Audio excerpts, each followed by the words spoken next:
lending.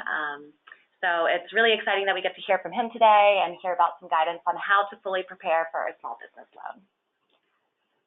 Before we get started, just a couple of housekeeping items. I am recording this webinar. It'll be posted on our website, and I'll also email out all the attendees these slides in addition to the recording. Please feel free to ask questions at any time. You can type them in the questions box. Also, we have a variety of handouts listed in the GoToWebinar control panel. So our 504 fact sheet, our 7A fact sheet, Community Advantage, and Colorado Main Street. Those are all of our loan programs and gives you a little bit more details into who we are and what we do. So Colorado Lending Source, we're a mission-based nonprofit, and our mission is to foster the economic growth of diverse small businesses within our communities. We've been around for nearly 30 years, which is very exciting, and we've helped so many small businesses. The exact number over our lifetime, Mike, is a little bit over 4,000. 4,000 businesses in the state of Colorado, which is really something to celebrate. We do that through 4 loan programs. We have 2 direct lending programs, $5,000 up to $250,000 for a variety of business purposes. And then we also have our Small Business Administration loan programs, which is the SBA 7A loan program and the SBA 504 loan program. Mike will briefly cover those, but today we're really looking to focus on our direct lending programs. So just to give you a little bit more of an overview about us, in 2018, we approved 221 loans, created 1,747 jobs with over $331 million of economic impact. So today, the questions that we'll answer is, what is the difference between debt and equity? At what point should I start looking for money? If I can't get a loan, what other options can I explore? How do I know how much money to borrow? What do I need to prepare for a loan? What are some tips for preparing for financial projections? What type of financing does Colorado Lending Source offer? And what other resources are available? And if you have other questions that aren't listed here that you'd like to get answered as well, once again, please don't hesitate to ask them. And with that, I'm going to go ahead and hand over the mic to our Executive Director, Mike O'Donnell. Thank you, Lauren. I hope I don't drop the mic. Welcome, everyone. It's a really nice, interesting day here in Colorado. I hope you're all rubbed up and sitting in front of your 3-bar heater and ready to just sort of settle down for a little while. This isn't going to be a lecture. It's going to really be a discussion. So we really appreciate you being involved with the discussion and really touching on a lot of different topics in a relatively short space of time. So we'd like to really focus on what you're mostly interested in. I always like to sort of paint the perspective, and Lauren's given you a good overview of Colorado Lending Source. I just want to drill back on a few things. There are 12 programs that the U.S. Small Business Administration has that assists small businesses access capital here in the U.S. We work with 11 of those 12 programs. The U.S. Department of Agriculture also has some loan programs that can help small businesses. So if you are located in a rural community, there are USDA potential options that you can do in combination or in lieu of SBA type programs. And there are about 45 USDA programs because they cover a wide range of activities, many of them related to agricultural production, energy production, things like that. We work with 3 of the programs that are really focused on small businesses in rural communities. And that's really, really vital to a state like Colorado. So just to give you a background, we touch a lot of different programs, and we've been doing this now in our organization now really since 1990. And in our 29-year history in Colorado, we have, as Lauren mentioned, touched a little bit over 4,000 projects and 4,000 businesses in the state. If we talk about the SBA programs, that they really fall into 2 big buckets. One is the SBA 504 loan program, which is a program that a small business can access when they're ready to invest in the property that they operate their business out of. Primarily real estate financing, but can also be big pieces of equipment. So if you've got a distilling company, a microbrewer, something like that, and you need a big item for you to use to distill stuff, that can be eligible under the 504 program. And the 504 program is truly the only economic development focused program the SBA has. It involves a public sector, private sector partnership, so at the risk of putting some of you to sleep, on a typical project, if you wanted to, for example, buy a $100,000 vat for your distilling business, a bank would typically do 50% of the financing. They would have the first position on the loan. we would be allowed to do up to 40% in the junior position. And if you're an existing business, you would have to have 10% down. So it defines the down payment, which is something that very few of the other SBA programs do. And it involves a public sector lender like us. We're a non-profit partnering with a bank to help you access the financing. And the 40% loans that we do under the 504 program come from pooling your request with hundreds of other requests from businesses across the nation and selling a bond on the market in New York. And when we do that, the interest rates are incredibly attractive because we take individual loans, we pool them, and then you get the same sort of interest rate that a really big corporation would get if they were trying to raise funds. So for example, when we sell our bond next week for the month of, what month are we in? May, our 20-year fixed interest rate on the 504 loan is south of 4.3%, and our 25-year fixed rate is just underneath 4.4%. So the rates are very, very attractive for you people when you're ready to either own the property you operate your business out of primarily, or you're ready to buy some big pieces of equipment that you need in your business. And if you're in Colorado and you're building a business and you've got some stability, you're silly if you're renting. So I'll just sort of put that out there. We help a lot of banks do the SBA Guaranteed Loan Program, which is mostly what the SBA is known for, where a bank makes a loan, the SBA is in the background as a guarantor. The USDA has a program exactly like that too. And then we do some micro lending for smaller projects. Some of that is using USDA funds as well. So a little bit of background, but I wanted to throw you some stats at the moment because I'm incredibly nerdy. And this is the number we have here in Colorado. For those of you who are on the phone or from Colorado, roughly about 600,000 small businesses. Our population here is about 5.6, 5.7 million people. But there's two sorts of small businesses in Colorado and two sorts of small businesses, period. There are businesses that are sole proprietors and sometimes gig businesses, and then there are businesses that actually have employees. So if we look at the number of employee firms in Colorado, companies that actually have employees, we have about 160,000 of them. So for every business that has employees, there's usually 3 or 4 businesses that don't. And that, sometimes distorts the number. If I drive for Uber or Lyft on the weekend just because I've got some free time, then I would be considered a small business based on these statistics. If I am a person who likes to do home repairs and I've got a truck, I can be a sole proprietor, and that's, a business that I have. But I may not necessarily have employees. So when I talk a lot about small businesses, I sometimes differentiate between those two categories, but that's sort of transparent to you. We have a large number of businesses in Colorado are owned by women. A large number of businesses are owned by minorities. A large number of businesses are based in rural communities, as you expect. We have a very, very diverse community and economy here. And most of the businesses, a lot of the businesses, large and small, are involved in some sort of export trade as well. And that's become very, very easy for small businesses to do. And then if we look at the number of employees that those 160-odd thousand small businesses have in this state, it's almost about half of all the people in Colorado work in a small business or for a small business. The challenge we have in this state and in every other state is the fact that the big businesses are getting bigger and many small businesses aren't getting started. So we're seeing this number is actually declining year over year, which is a pity and a shame because people who work for smaller businesses tend to be much more engaged and active within their business than people who work for sometimes large faceless corporations. So that's my little plug, the anti-big business plug. And then if we look at activity here in the world of the Small Business Administration, a lot of loans were approved in Colorado in 2016, 2017, 2018. This is just the number for 2016 of about $826 million. And a lot of those loans were to help the banks with the Guaranteed Loan Program. So that's a little bit of the boring numbers. I wanted to show you my rainbow chart just to see if you're awake now that the city of Denver has made magic mushrooms legal, which is the stupidest thing in the world, but let's not digress too much on that.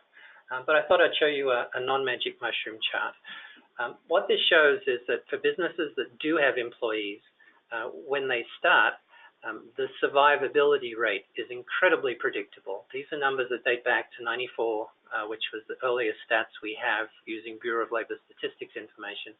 that says that if we have 100 businesses that started in 1994, we would know that at the end of 1994, at the start of 95, there'd roughly be about 80 of them left. And then at the end of 95, there'd be roughly about 70 of them left. And this pattern is incredibly predictable. We've been through, since 94, two quite severe recessions here in Colorado. The dot-com recession in the early 2000s really severely hit Colorado and had almost as much impact as the Great Recession, and of course the Great Recession in 2008, 9, 10. But it just gives you a sense that when you're looking at a business or potentially a lender or an investor looking at investing in your business, they all know this information. Regulators know this, and that's the reason why banks don't really like to lend to businesses that are less than 2 or 3 years old because of that potential fallout.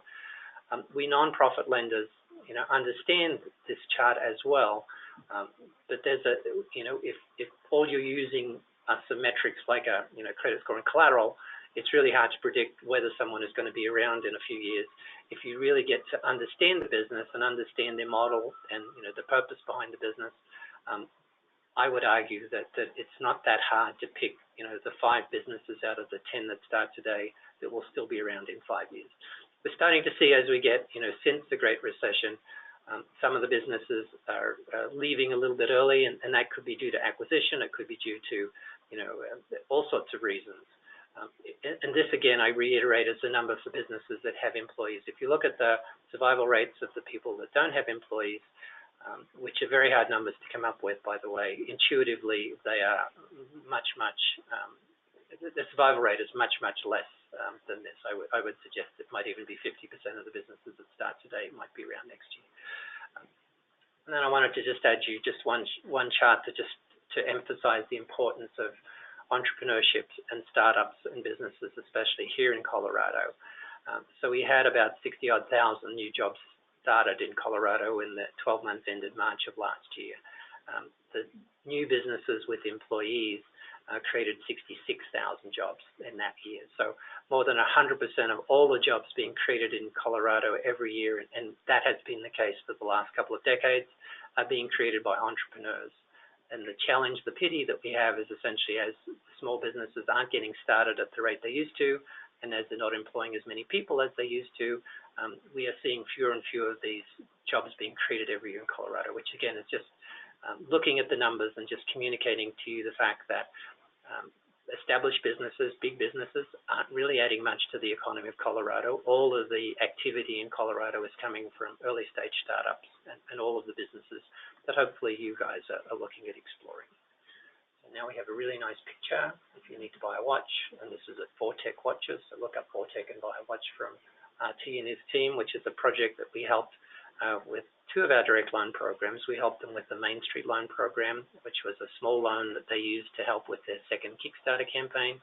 And then as that proved to be very successful, a loan to consolidate some other debt and resources that they had and help them grow and expand. And now they've got banks fighting each other for the opportunity to work with them. But if you need a watch, there it is. So high level, please ask questions as you go through. Lauren will throw a beer can at me if we have a question, so I'll be able to answer it. And again, I hope you're all rugged up as we go through this. So to be honest, most businesses don't need much money to start. The Kauffman Foundation, which has a research arm in Kansas City, Missouri, talks about the fact that if you're going to start a business on average, and you're not going to have employees, then you'll typically spend about $10,000 to $12,000 to do that. If you're going to start a business and you are going to have employees, it's going to cost you, just a little bit north of $50,000. So for most businesses in Colorado or in the United States, it's not that expensive to get them started. To scale them is another matter. So for most businesses, when you get started, you'll be using equity, which will typically be your investment in the business or your investment from friends and families. And equity or an investment in the business is really, really important. And then, you might be able to access some debt to balance out the equity. So they're important for you to understand. If you can think of, I used to call them seesaws, you might call them teeter-totters, but if you can think of one of those things, at one end of the seesaw or teeter-totter, you'll have equity. At the other end, you'll have debt. And balancing those two ingredients into a business is important. For those of you who had the misfortune of watching Shark Tank, the only thing that the people on Shark Tank think about is equity or investment. So they're on the one end of that particular board, and that's really a lot of their focus. That has unfortunately led people to ignore or not think about debt, but debt is definitely an option for you as well as you grow the business. And using equity, debt, and sort of growing the business that way is a much, much smarter approach for many businesses than just going all equity, unless you are trying to build yourself a unicorn. And there are only 350 unicorns in the United States, which are really fast growth, high growth companies that are growing exponentially. They may not be making a profit, but they're growing really, really fast. And the reason they grow them is to sell them. So we say here that it's important to understand the difference to determine which financing route to take. You'll always need to have some skin in the game, so that's equity. But once you've got some investment, there is a possibility of debt. So there's really no one right solution for every business, and every business is going to be a different mix of how they go. Some people will use, the bank financing in terms of debt is going to be the least expensive. Friends and family or your own money will typically be the least expensive cost for equity.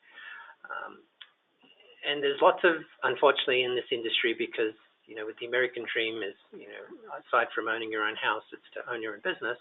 And so there are many businesses that will prey on that. So there are lots of scammers out there. So if someone is offering you something that seems to be too good to be true, it probably is. And we'll talk a little bit about the challenges of using online type sources, whether that's equity through crowdfunding or crowd equity raises, or more likely it's going to be lending or online lending. In some cases, it's predatory lending. In cases, it's payday lending because that industry is very, very opaque, but we'll talk about that later. So explore your options. Again, there's no one option that is best. You should always look at the different choices you have and explore all the options you have, and then you and your team and your financial advisors and your counsel should be the ones that really look and review and make the decision based on that. So I'm going to talk a little bit about debt. Debt is good for businesses. We talk about the fact that some people don't think you can borrow money to start a business, but you can.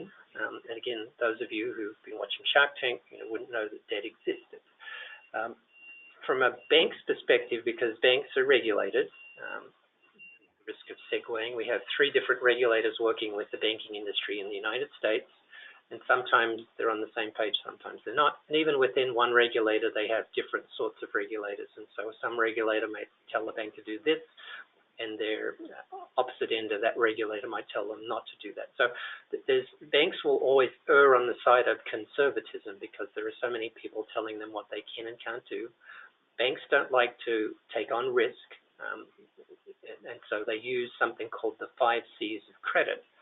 And for a bank, you really need to have these 5 C's present for a bank to get excited about making a loan to you, a conventional loan to you.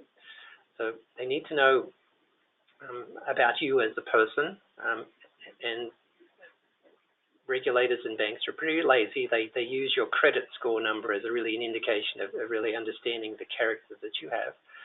I fundamentally disagree with that approach, but it's very easy and convenient. So credit score that you have is really, really important to a bank.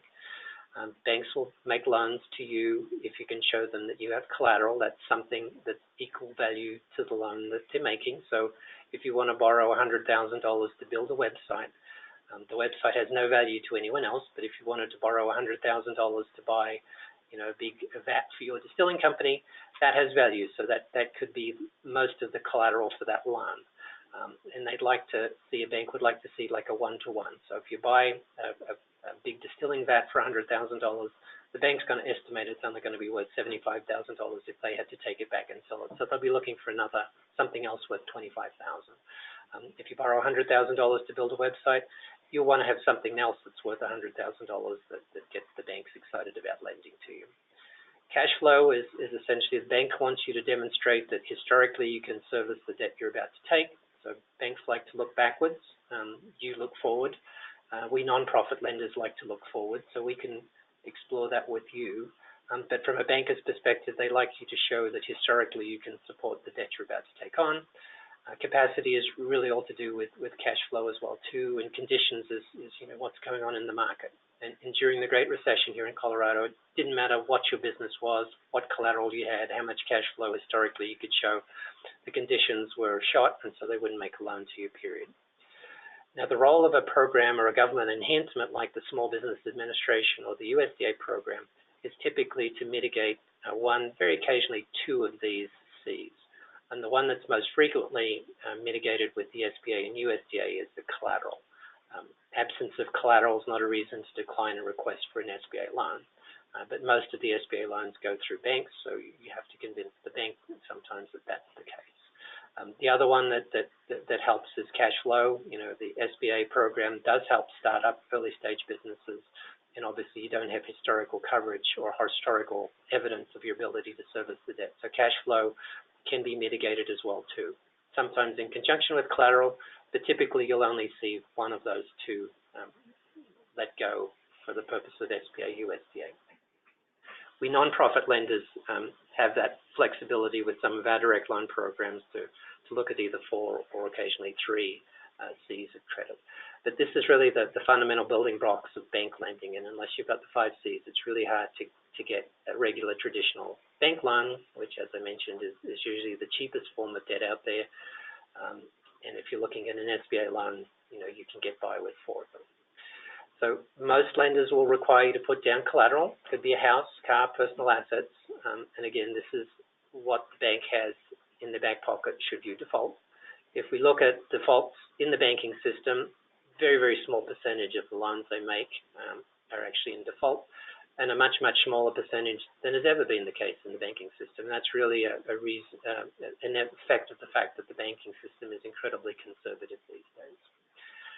They'll always want you to have some funds at risk, and this was a lesson that was drummed home again during the last Great Recession, where people could buy houses with no money down, and then if they couldn't make their loan payments, they would walk away from the houses because they had nothing at risk, nothing to lose. And that's the same principle in a small business.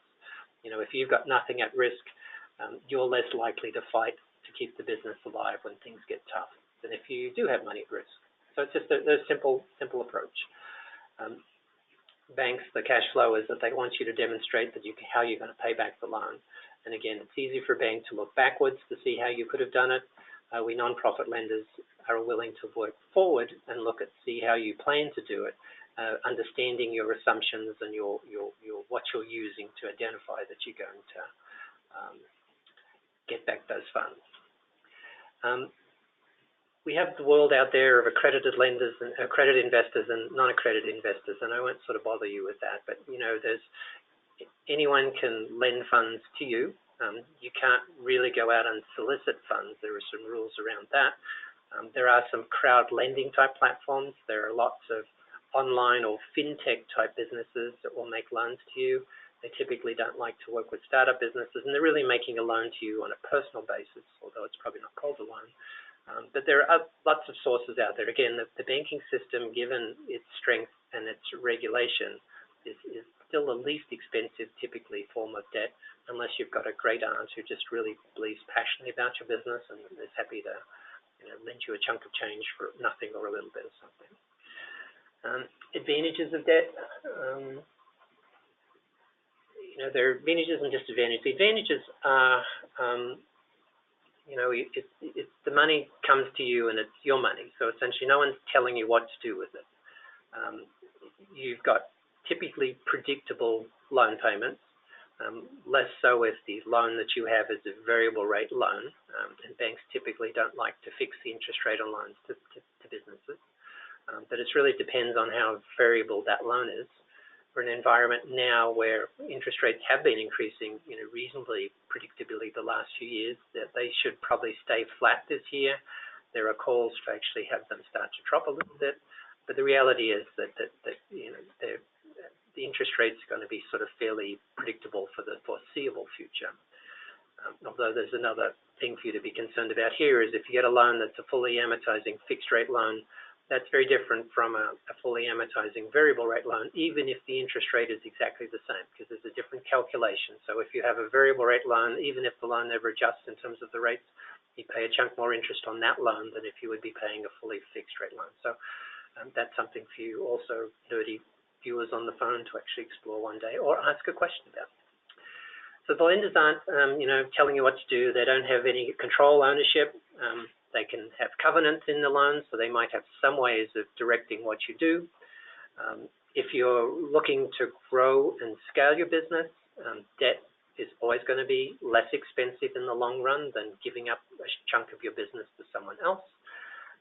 Building equity in your business, especially if you're buying a building that you operate your business out of, allows you to then build, that sort of equity, which can also help you borrow for your business in the future. And then, there's some flexibility, if things get a little challenging in your business. Some banks, more than others, might be willing to work with you. With some of the USDA programs, we actually have the ability to set them up on seasonal type payments if you have very ag dependent type business. And that can sometimes happen with some businesses too. So there can be some flexibility, a lot more flexibility working with a non-profit lender than a regulated lender like a bank. But you've got that there. And the disadvantage is that really, you're on the hook. 100% of the loan is your accountability. We sometimes talk to people here who say, I want to get a loan for my business, but I don't want to personally guarantee the loan. And that just doesn't happen in the small business world. Even if you've created an LLC or a corporation to shield you personally from liability because it's separate from you, anyone typically who owns 20% or more of a business is going to personally be on the hook for any loan that the business takes out. So you are at risk, and if the business isn't able to fund the loan or make the loan payments, the lender will come after you personally. Debt payments can increase the business's fixed costs, and payments reduce available cash, and that can be a little challenging for a startup, but I would suggest that if you do a really good job with your business plan and your projections and your assumptions, that's all predictable and you can plan for that. We caution you about predatory lenders. There are so many people now who advertise on late night TV or cable TV or during the cowboy shows when I watch them at my in-laws' place, offering you online loans that are very opaque. Yet they don't explain what the interest rate is. They don't really explain what goes on. There are some online lenders who are more legit than others. There are many that are not legit at all. Beware, if you do work with an online lender, that you do have proper counsel and advice when you're signing or looking at forms that you might be signing to enter into those loans. The big issue across the United States at the present time with these online lenders is something called a confession of judgment. And if you sign that document, which many of them will insist that you do before they advance the funds to you, you are giving up any legal rights you have to challenge that lender in any sort of dispute situation. So we have seen companies here in Colorado who've worked with online lenders who've unfortunately signed these confessions of judgment. And even in a situation where the business was making all of their payments as agreed, the lender went to the courts and got that stamped and then basically seized all of the assets of the business and the personal assets of the owners of the business. And there's really no recourse if you've signed that document. So just a segue there. So look up that if you are looking at an online lender, and do not work with someone if they require you to sign that document. Lenders are typically hands-off. They want to see that you have your insurance in place, that you file your financials. If you've got a building, they probably want to see that you're paying your taxes. But they're really not helping you with your business. It's sort of a relationship with them, but it's more of a transaction. And it can, if you're a startup, debt, you should use as much money as you can to get going, and then debt can help you as you get proof of concept, stability, and stuff like that. And we'll switch over and go to the other end of the teeter-totter or the slippery or the seesaw and talk about equity. So, this is the Shark Tank model. It's if you've got a business, you want to bring in an investor. In return for that investor, you give up a percentage of your business. And depending on the investor that you're talking with, it could be an angel, it could be a friend, a family, it could be someone down the street, it could be someone in your community, it could be a venture capital fund, it could really be anyone. If you are soliciting for investors, there are rules that the SEC has. typically accredited investors, which is the rich 10% of the population who are considered accredited by the SEC, are allowed to invest in particular type offerings. We have now some crowdfunding legislation which allows non-accredited lenders, which is people like you and me, potentially who can just make a loan to a business or invest in a business without having to go through some of the hoops that the SEC requires that accredited investors do. Seed investors, angel investors, VCs don't usually like to work with early stage or young businesses. They are often, some of them, incredibly greedy, 10x, or they're looking sometimes for a 10 times return, and some venture capitalists are looking for 100 times their return. Most of the venture capital money in the US is actually deployed in 3 states. More than 50+% of all the VC money goes to those states. Colorado is not one of them. We have a fairly active angel investor network here. Angel investors typically will invest, $200,000, $250,000 in a business. You can do, there's all sorts of jargon, Series A, Series B, Series C. There's lots of different ways you can raise funds, and eventually you can go public, like Lyft did, and Uber is about to do, and other people have done here in the state, if you wish to, and that's another way of raising funds. But essentially, in each of those situations, you're selling a little bit of your company. You might be giving up some control. In some cases, you might be giving up all the control. And so equity has a role, but I just temper it, balancing it a little bit with debt. And we're going to talk a little bit about the equity advantages, disadvantages, and I'm talking way too much and you guys aren't talking anything. So equity advantages, if the business doesn't succeed, then the equity investor doesn't succeed either. So you have no personal obligations to pay back people who've taken an ownership in business position in your business, because they are owners like you are. And that's why many equity investors might want 51% or more, so they can be in charge. So they don't take a lien on your assets. You don't have your house at risk. You don't really have to pay the money back, although you will have less money available to you as you grow the business or sell it to some big corporation. You don't have any impact on your cash flow typically, although if you have a convertible note, which is a form of an equity investment, you might have payments as if they were a loan, and then at one stage that loan or that convertible note will convert to equity. Or you can pay it off and then it doesn't convert to equity. So there's lots of things there, but we'll just gloss over those. There are many times benefits of bringing in someone else to help you with your business, especially if you've only got a few of you or one of you involved in creating this business. From a business perspective, the businesses that are successful, mostly successful are businesses that have a team at the top and have a network underneath that team that might be advisory people or people on a board or group like that. And so having that network, bringing in an equity investor who might be really a subject matter expert. If you're in the business of making clothes that you sell, and one of your investors has had 30 years in the clothing industry in New York, and they become involved with your business, and the guidance, the counsel, and the assistance they can give you can be more valuable than anything you would pay for. So giving up equity to get access to that expertise in many, many cases makes a lot of sense for a business. And sometimes they're passive, and some businesses prefer that they don't get involved. Some businesses, it makes perfect sense to have someone involved and get guidance from them, do weekly calls, monthly calls, whatever it is that you need to do with them to tap into their expertise. So there's no influence on your cash flow from having equity. And potentially you can raise as much equity as people are willing to invest in you. Again, from the model we have in the US, they're primarily looking for returns, and the often number thrown out is they're looking to get about 10 times back what they invest in your company, and many of them usually like to get that money back in 3 to 5 years. The other sorts of investors that are starting to become more or emerging more in the market are people who have more of a social impact investment. And if your business has something that they can get really excited about, or it's something that's helping the planet, or it's making the world a better place, people would be willing to potentially take a less of a return in return for contributing to your business as well. So the disadvantage, going back to these, is that if you sell more than 50% of your business, you are no longer in charge and they can boot you out. And even if, you know, you still retain ownership of more than 50%, you know, if you've got a block of other investors, you know, they can really stop you doing things depending on how you've set your organization up. You know, corporations get very sophisticated in how they, you know, raise equity and what control the investors have.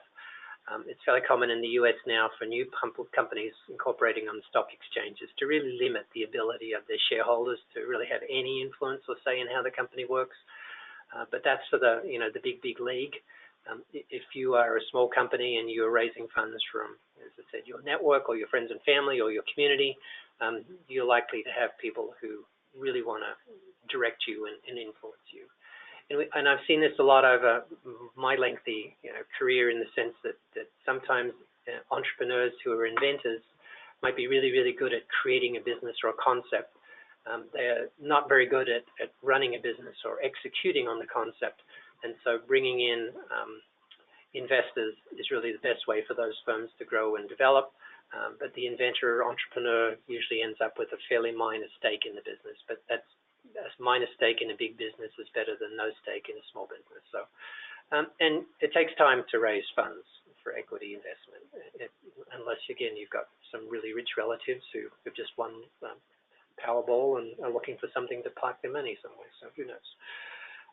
So that's my rambling here and reading some slides and expanding. I really like the pictures, actually. They're much more interesting than talking. We'll see if anybody has any questions as well before we jump over to the next kind of category or section of this webinar. Just to remind you guys, please feel free to ask questions. You can do so by typing them in the GoToWebinar controls panel. We'd also like to hear from you as well, like Mike has said too. Yeah, and it proves to us that you're not just asleep here. Or you're probably just watching TV in the background, who knows, and you've got me on mute. Okay, let's go on. Well, at what point should you start looking for money? Well, if you don't need money, and, you know, the survey that the Federal Reserve does every year of small business credit shows that about 46% of small businesses in the US aren't looking for money. So you don't have to look for money. In fact, if you can bootstrap your organization without using funds other than your own investment, I would encourage you to explore that. You know, there could be a stage. The challenge we have with a lot of businesses is that the needs will vary depending on where you are. As I said, it doesn't really cost very much to get most business started in the United States. And it certainly doesn't cost much if you're going to, you know, be a gig type business. There are plenty of resources that you can, you know, use all sorts of inexpensive ways to get the word out about your business and build up, you know, a book of business, you know, depending on what you do. Or you could, you know, drive a car for Uber or Lyft, or, you know, rent out your scooter or whatever it is you wish to do. There are many variations around that you don't really need a lot of money for. As you start to scale and build your business, what typically happens is that, and this is where some businesses don't succeed because they grow so quickly, is that, you know, you might have to buy a lot of stuff that you then can turn around and sell. You know, you have to pay for the stuff you're buying today, and you won't get the money from selling it for 30, 60, 90, 120 days. So there's often this lag that exists between you investing in the business, in inventory, product, whatever, and then getting paid. Even if you're a consultant, you know, you do the work, you pay for the travel typically, you go to wherever it is you're doing your work, you do your reports, and then you'll get paid in 30 days. So as a business starts to scale, it's possible for a business to start to run out of cash. So looking at funds there is important. Predicting that is what you do through your business plan. Predicting that, most importantly, is what you do through your financial projections. And if I know that I'm going to sell 300 widgets to the Walmart store, and I know I'm going to have to pay for the widgets in January, and I know I'm going to deliver them to Walmart in February, and I know that Walmart's not going to pay me until June, then that's part of my cash flow projections and my assumptions. And knowing that, I need to make sure that I have the funds available to buy the product in January and carry me through for whatever expenses I have to wait for until June. So, you know, growing and, you know, going from 300 orders to 3,000 or 300,000 orders, that's where things like lines of credit and other sorts of debt or equity type instruments are really helpful. So the first part is really to understand, you know, if you do need money, and how much money you need and when you need it and what the timing is of that money. And again, this is you planning out your future as a business person, taking how you would like the business to be and putting it down on paper, and the business plan and the projections are part of that. And then building from that and then working with your sources before you actually commit to do that. And we unfortunately see this a lot where people, get in a little bit too deep, commit to something, lock up a lot of money in something, and then they don't have anything to pay the bills on for the next 3 or 4 months, and the business as a result just doesn't survive. So Mike, before we move on, we do have a question that came in. Good. So wait, question for that. So we have a question that came in. It says, do you have any suggestions for a good business plan template that includes optimal components needed for a loan? Ooh, this sounds like a seed question from a business plan consultant. There are plenty of templates on the internet you can download. I've in my career have spent a lot of years teaching business planning classes. When I look at a business plan, my approach is a little different now than perhaps the classes that I taught. A business plan is purely just, like a long letter that you write to someone that you've never met before, like a lender, that explains, everything you need to know about your business, or it could be, a long-lost relative or someone driving an ambulance down the street or something like that, that essentially just explains the business. So when I look at a business plan, because again, I'll go back to the fact that when we make a loan to a business, this is on the loan side and on the equity side, we're making an investment in the business or making a loan to a business, we're making a loan to the people running the business. So the management section is the most important bit that I will start with, who that lead entrepreneur is or who that lead entrepreneur's team is, and then I'll be looking for what the network is that they've created. Do they have mentors? Are they part of some group they work with? All of that sort of stuff. And then I'll look to the financial projections and the assumptions. But again, and then the business plan itself would have all the sections about, well, what are you going to do? How are you going to do it? Who are your customers? And that would all be part of that. And all of that is just coming out of your head as the business owner. So using a template is great. We see a lot of plans come through here that look like they've all used the same template, which is okay. I don't really need to know, what the world market is for, prosthetic limbs type situation, unless that you're looking at getting into that market. Many of the businesses we work with in Colorado are a little more community focused. So if I'm selling, doing a farmer's market in Trinidad, Colorado, I don't really need to know what the world farmer's market numbers are, because some people really get obsessed with putting all of these huge numbers in, which, are billions and billions of dollars. So make it very focused on who your customers are. Identify your competitors. There's nothing worse than me looking at a business plan and they say, we have no competitors. We see that quite a lot too. There's always competition for every dollar that someone might spend on what your product or service is versus someone else.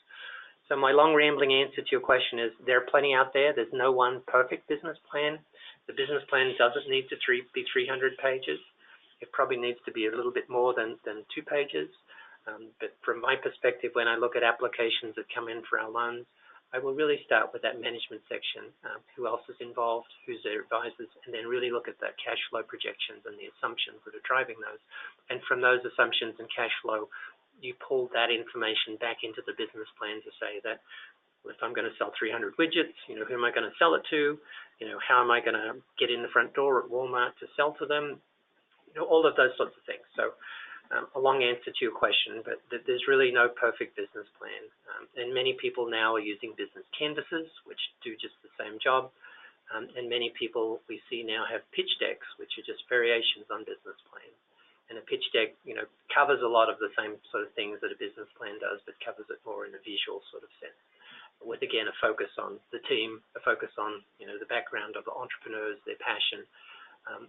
We nonprofit lenders are really interested in the story behind a business, so sometimes that's in the business plan, sometimes it's not.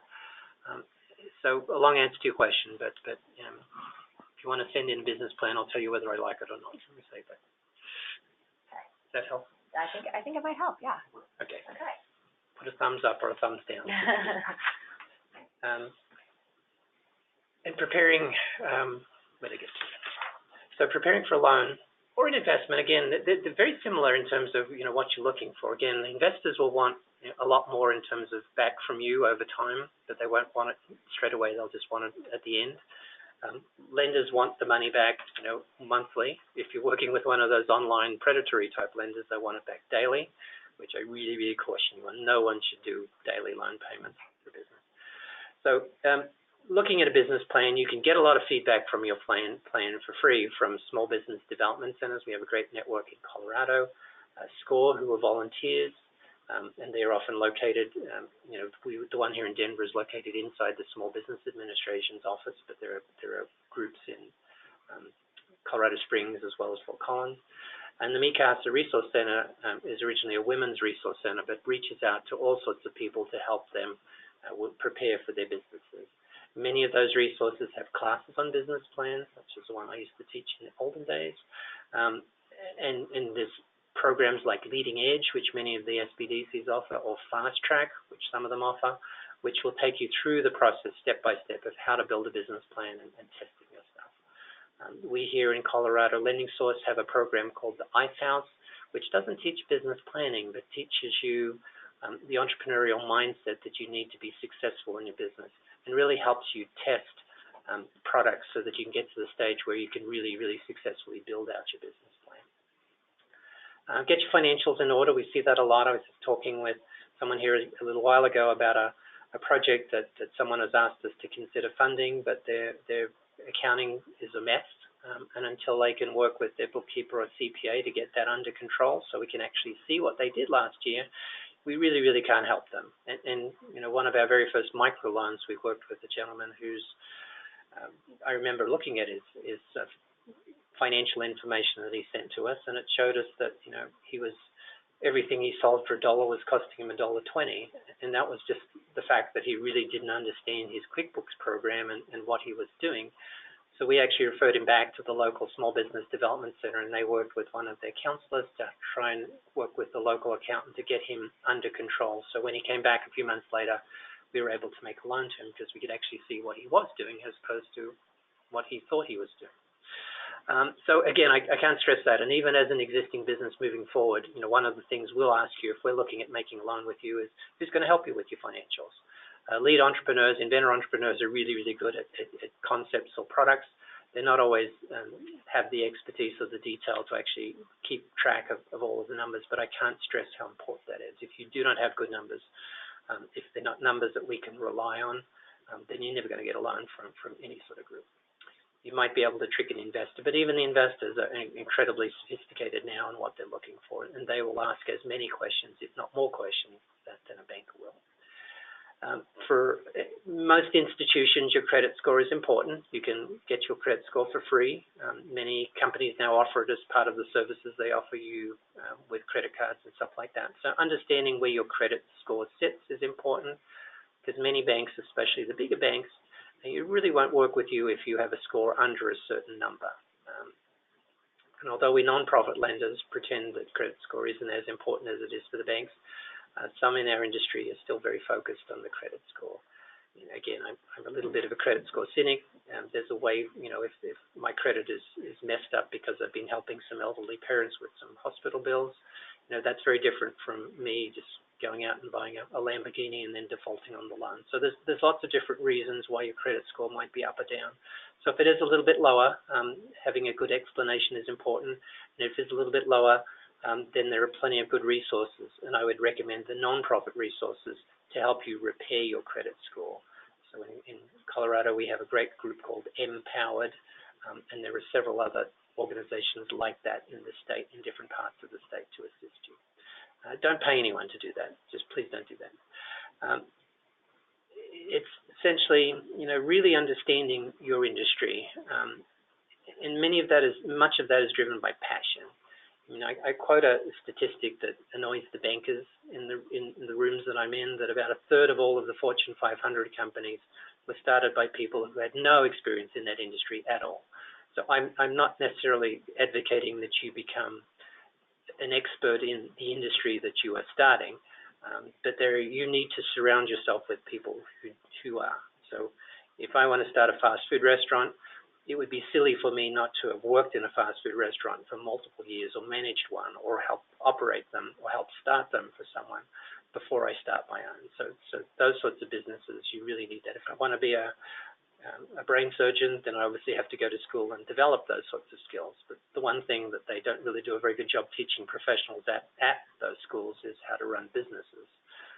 So having someone work with me if I do brains and I need someone else to help me do with books, or someone to help me set up my business. So it's surrounding yourself, and this gets back to the network. I mean, you might be the subject matter expert in your industry, you might have the passion and the drive to really want to change the world with what you're doing, but you need to have people around you to help you. You can't do it on your own. So telling your story is important, not hiding or disclosing things. I've run into people in the past who've applied for loans for us, and they've unfortunately, accidentally or on purpose, forgotten to tell me that they've got like 3 truck loans for their business, and that's costing them $4,000 a month, and they just forgot to leave that off their financial picture and their personal financial statement and the business balance sheet. So sometimes when you find things like that, you get a little bit annoyed. But really be upfront and disclose, because it's nothing, you can get yourself into a lot of trouble if you don't fully prepare and give the full picture. So back to the how do I know how much money to borrow? It's really, the best way is to build out your cash flow projections based on how you anticipate your business going. If I'm going to open a fast food restaurant, and I know I'm going to be open for breakfast, lunch, and dinner, and I know I'm going to be open from 6 in the morning to 11 at night. I know how many tables I have in my facility.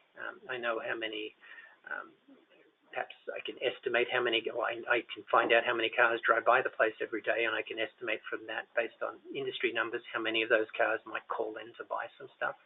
So what I'll do is I'll build out my projections based on, well, I'm going to have this many people come in the morning, this many people at lunchtime, this many people in the afternoon, this many people in the evening. And on average, they're going to spend, $7.86, and go through all of that stuff. And then I know that I'll need this many staff to run this. I'll need to pay this for my insurance. I'll need to, this is my utility bills. It's really building out the business on paper before you actually open the business. And you can get so much information from either existing businesses or businesses you've worked at, or businesses will just share information with you. If you're in a trade group or an industry association, you've got a lot of access to that sort of information. I was looking at the other day a business that was interested in getting a loan from us. They really wanted to take over a bar that had failed. And so looking at their projections, they really had very, very few expenses on their cash flow projection.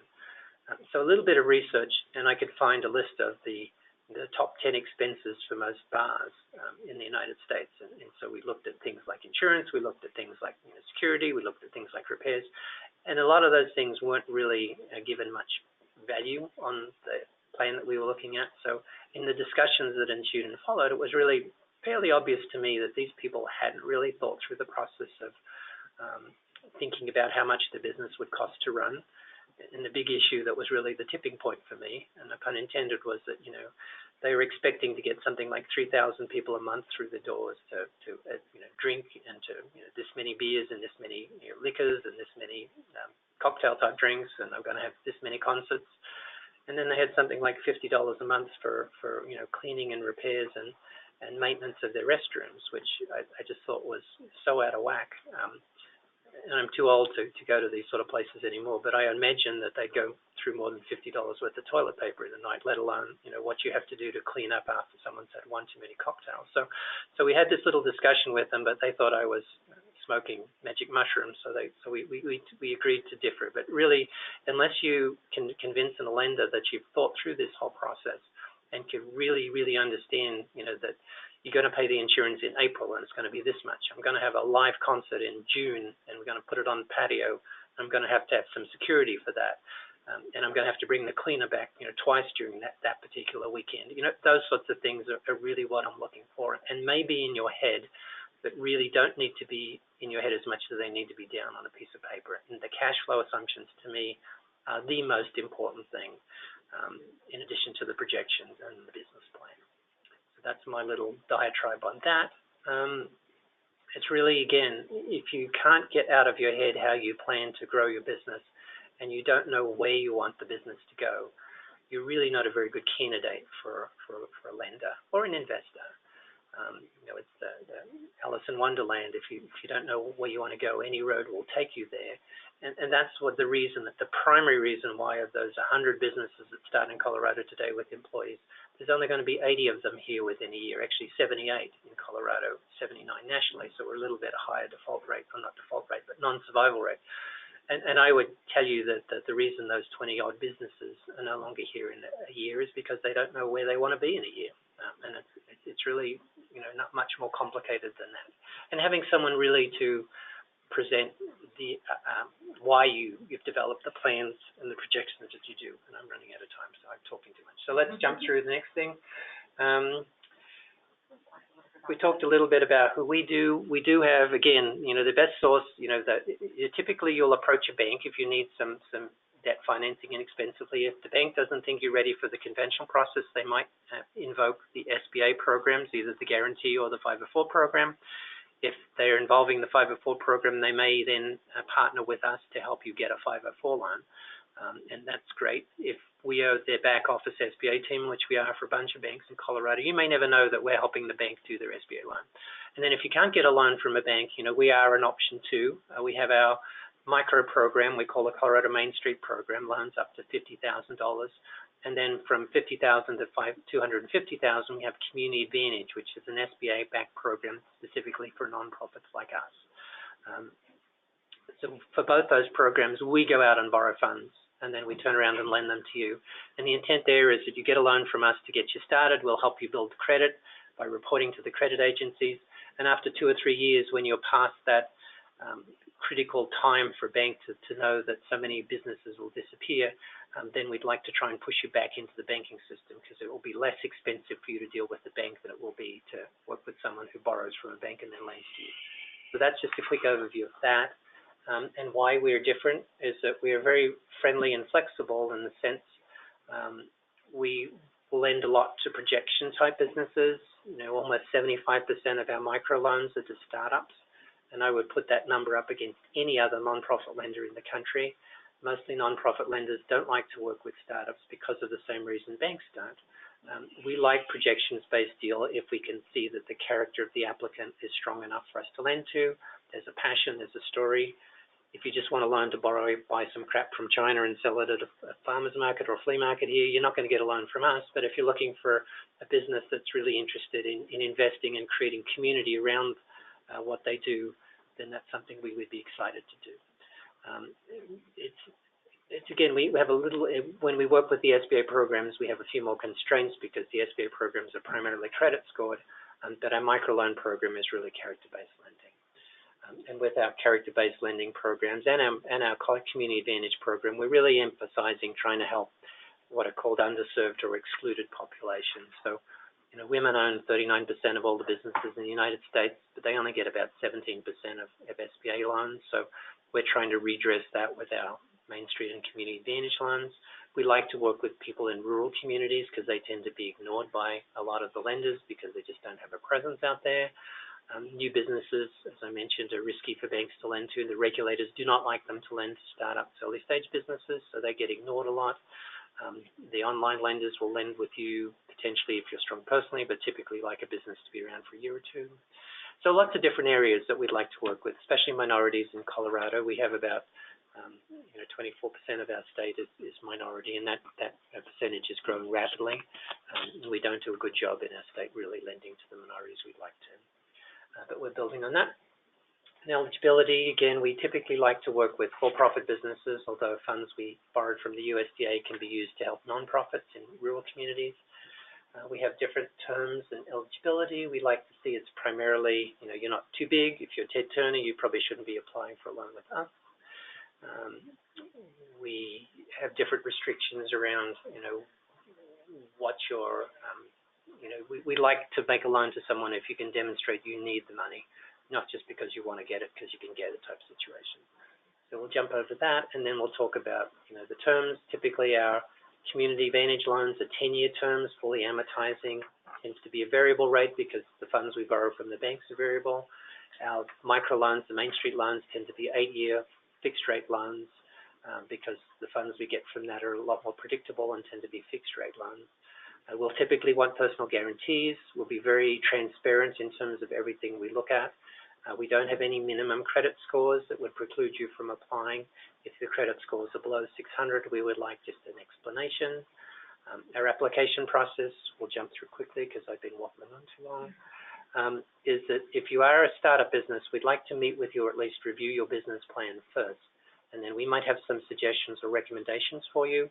And then after we are happy that your plan and your assumptions on your cash flow where it needs to be, we'll invite you to apply for one of our loans.